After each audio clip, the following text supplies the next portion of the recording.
Have you ever wondered what serial killer you share a birthday with? Well, if your birthday is July 4th, you share a birthday with American Bluebeard Helmuth Schmid. Born in 1876 in Rostock, Germany, during the German Empire, he was the illegitimate son of a Prussian Junker. Now, the Junkers were members of land nobility in Prussia, who pretty much had these huge estates and they had peasants work there for free. Helmuth thought this was great, and in fact, he thought he should be nobility too. Now, when Helmuth is 37 years old, World War I is on the horizon, and he decides, I'm not doing mandatory military service, and he flees to America. He takes with him his wife, Anita Darsh, and their daughter, Gertrude, and they move to Lakewood Township, New Jersey. Like many other people who were coming to America at the time, he decided to change his very German name to Emil Braun. He opened up a small jewelry shop, and he got a tiny cottage for him and his family. And right after they get settled into that cottage, Anita goes missing. Now, he will go on to tell the rest of the town that he got into an illicit affair with his maid, Margaret, and that his wife found out and moved back to Berlin, Germany. He tells his daughter, Gertrude, that mom married somebody else in the States and she moved to Denmark. Very quickly, he gets married to Adele Ulrich from New York after seeing her listing in a Lonely Hearts ad. He bought a house with her money, and within a year, he sold that house for $1,500 and took off in the middle of the night. Now, when the police show up, they have the other homeowner who's like, this is my house now, and Adele has no idea what's going on. She, in fact, tells the police, mind you, she is covered in bruises and bandages, that her husband tried to kill her the night before. She said that he took their car while they were driving home and rammed it into a tree. And then when that didn't kill her, he pulled her out of the car and began beating her on the side of the road. And he only stopped because another car began to drive past. Adele ran to a doctor and she didn't see her husband after that. The doctor was able to confirm with the police, yes, I did treat her last night. This totally lines up with what she told you guys. Adele also told them that throughout all of their marriage, he was very violent and he constantly threatened to take her life and throw her in the well on their property. The police just decided, we've got no idea where he's going. We're just going to keep a lookout for him. If he comes back to New Jersey, we'll get him.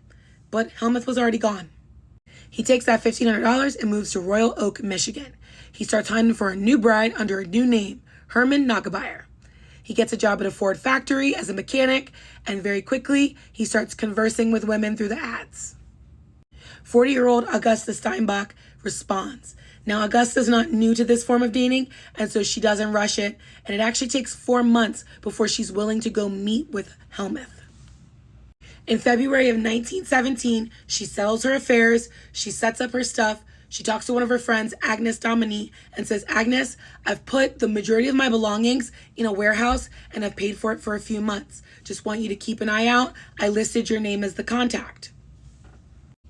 To everybody she sent a letter during this time, she was so happy. She thought she had found her person.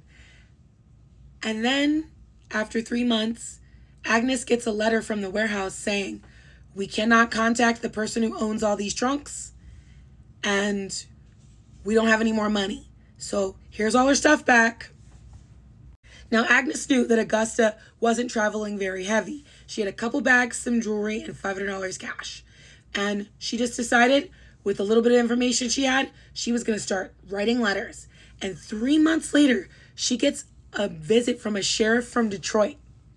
The sheriff goes, I've looked into this, and there is no proof that Augusta ever even made it to Detroit. And so he leaves thinking that he's done his job, but Agnes is not willing to let this go. And she sends letters to anyone she can who works in law enforcement in Michigan.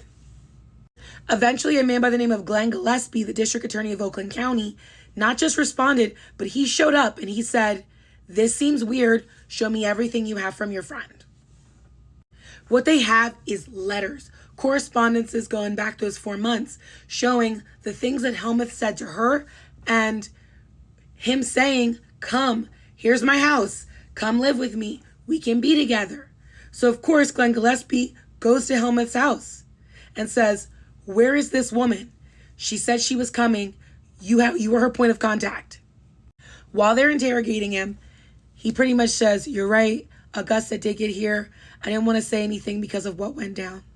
So he said that on March 11th, a month and a half after Augusta began her trip, that they had a fight. And that Augusta wanted to get married, and he said, I'm not ready. And that after that fight, he left the house to cool down, and Augusta ended herself. And when he came back, he found her remains, and he panicked. Now, Helmuth says he took her into the basement, pushed her up to the crawl space, and buried her under the porch, but then got really anxious about the fact that her body was there, and instead dismembered her and burned her in the furnace. Now, what Helmuth didn't know is that his neighbors did not like him. And mind you, he wasn't even staying at his own house. He was staying with a friend, the Rolfs. Regardless, though, the neighbors said they heard a woman screaming, and they called the police and told the police the German spy is killing someone. I don't think the police took them seriously because not every German immigrant was a spy. And so they kind of ignored it at the time. But once it connected to the story that Helmuth said, they realized, oh, he may have actually been killing his future wife. So with all this information to mull over, the police were like, we need to think. We need to eat lunch. So they go on a lunch break, they put Helmuth back in a cell, and then 10 minutes later, this huge crash can be heard coming from the cells. And when everyone rushes in, Helmuth is no more. Turns out, he climbed up under the bed. These beds used to be heavy and steel. He positioned it in such a way that when he pushed it up and let it fall, it crushed his skull. His funeral was a week later, and the only person who attended was Adele. Now, the police are like, well, that's over, but there's still something weird going on with this Helmuth guy. So they continued their investigation and found 4 other marriages that ended suspiciously. Mrs. Swit of New York said that she met Helmuth under the name John Swit, and they got married in 1914 before he disappeared. Mrs. Emil Brown of New York married him in 1915 in Lakewood, and he stole $3,500 from her and disappeared in the middle of the night. Irma Palatnis was a housekeeper from Lakewood who moved to Detroit with Helmuth in 1915, and nobody ever heard from her ever again. A Mrs. Helmuth Schmid actually married him in 1916. He robbed her for $2,000 and then disappeared. Now, when the police showed pictures of Helmuth to the 2 women who were still alive, they both ID'd him as their husband. The police deduced that Helmuth's plan was to defraud as many women as he could in the States and then go back to Germany with a pile of cash and live like the wealthy aristocrat that he always believed he was supposed to be. They never found Augusta, but after a lengthy search, they did find Irma, and her body was in a garage near a body of water. Adele told the police that she believed that Helmuth tried to sell their home because she thought he probably buried his wife and the mistress there.